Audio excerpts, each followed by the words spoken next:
Hey basketball players, today I'm going to help you become a better passer in basketball. Now, first off, when we look at a defensive player, we really need to picture the holes that they are giving us and not necessarily where they are trying to stop us from passing.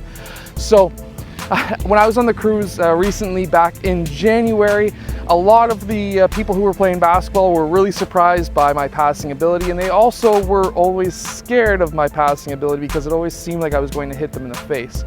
Now, the reason because of this is because when a player is playing defense on us, I picture the way they are playing where there's holes all over their body. And what I mean by this is, let's say a player is playing you right now like this.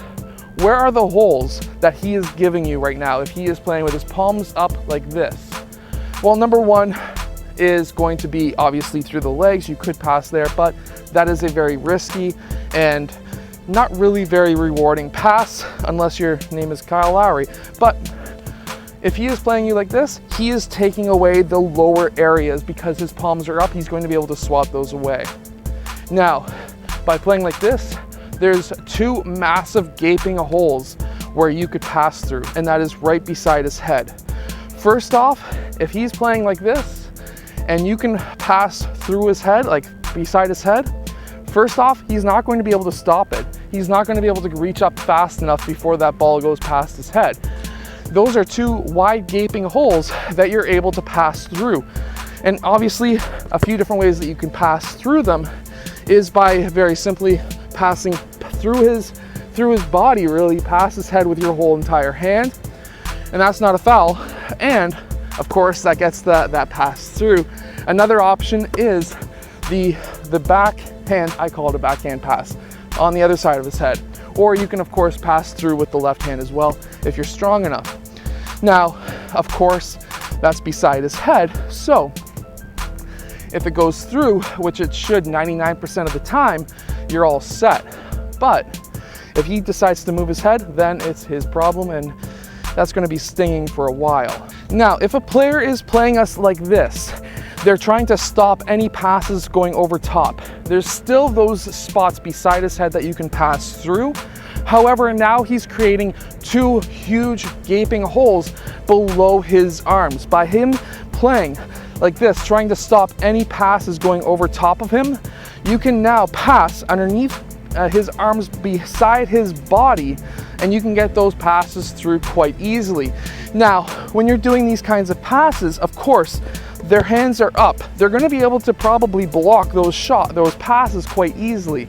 So what you need to do here is to do a fake pass. So what you need to do is to pass up top, get his body over, and then you can pass through that large gaping hole on that right side. Or you can fake a pass down and then go the other direction. Same idea.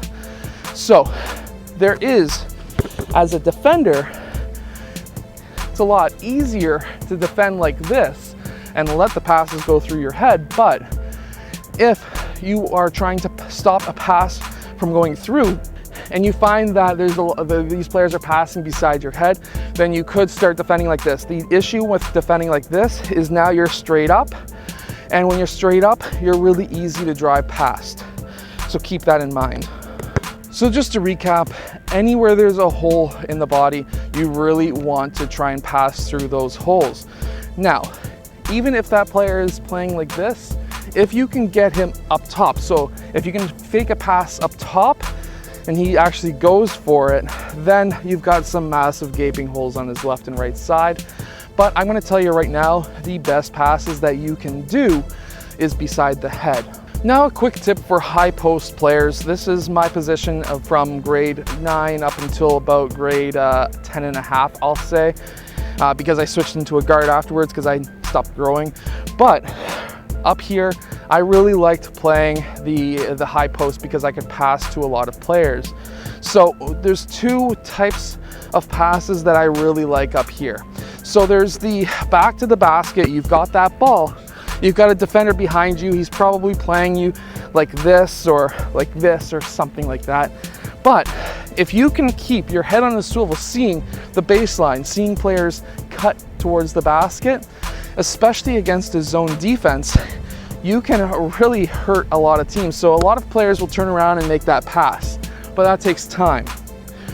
What you need to do is to find a cement wall or a wall that doesn't move, like not a fence, and really try to put targets on that wall where you think that your players are going to be. So right now I would probably have a target roughly around the height of this post right there. And now the reason for that is because now I can keep my back to the basket, I can keep my head on a swivel watching for baseline cutters, and I can make a quick pass backwards. And if you can practice this at least for a day or two, you're going to become really good at it. Trying to have that ball bounce roughly on this line and then have it bounce up to this post. The reason for that is because now when that ball bounces back up, it's going to be roughly right about there, which is the perfect height for a player to catch and go in for a layup or a dunk. And it's all from a really sneaky, just back to the basket pass. And we've seen players like Marc Gasol and that do passes like this. Some coaches don't like them because it doesn't look like you're in control, but if you practice it and you can keep your head on a swivel looking for baseline cutters, this is actually a very beneficial pass. Now, something I really liked doing in my last couple of years of playing rep before I went over to AAU was playing the high post. And when I played the high post, and even though I was a guard, I still like doing this. And I would get to the high post, I would have the middle defender of the zone come up, because teams play a lot of zone back then too. And then I would get this ball, and as soon as I seen him starting to run up, I would start to drive, which would then obviously get him on his heels and he'd have to try and catch up. But at this point in a 2-3 zone, you would have that wing defender come down, and now I could go up for a contested layup, but it's a lot better getting a 3, and I would be able to kick that ball out for a 3 because now I drew a double team by attacking the basket against the zone and attacking the key. So even though that's not a strategy on how to pass, that's a great strategy on how to get an assist. Now, I hope that this video has helped you become a better passer in basketball. If it has, hit that like button, subscribe, and I'll see you guys again next time. Make sure to go check out my vertical jump training book down in the description below.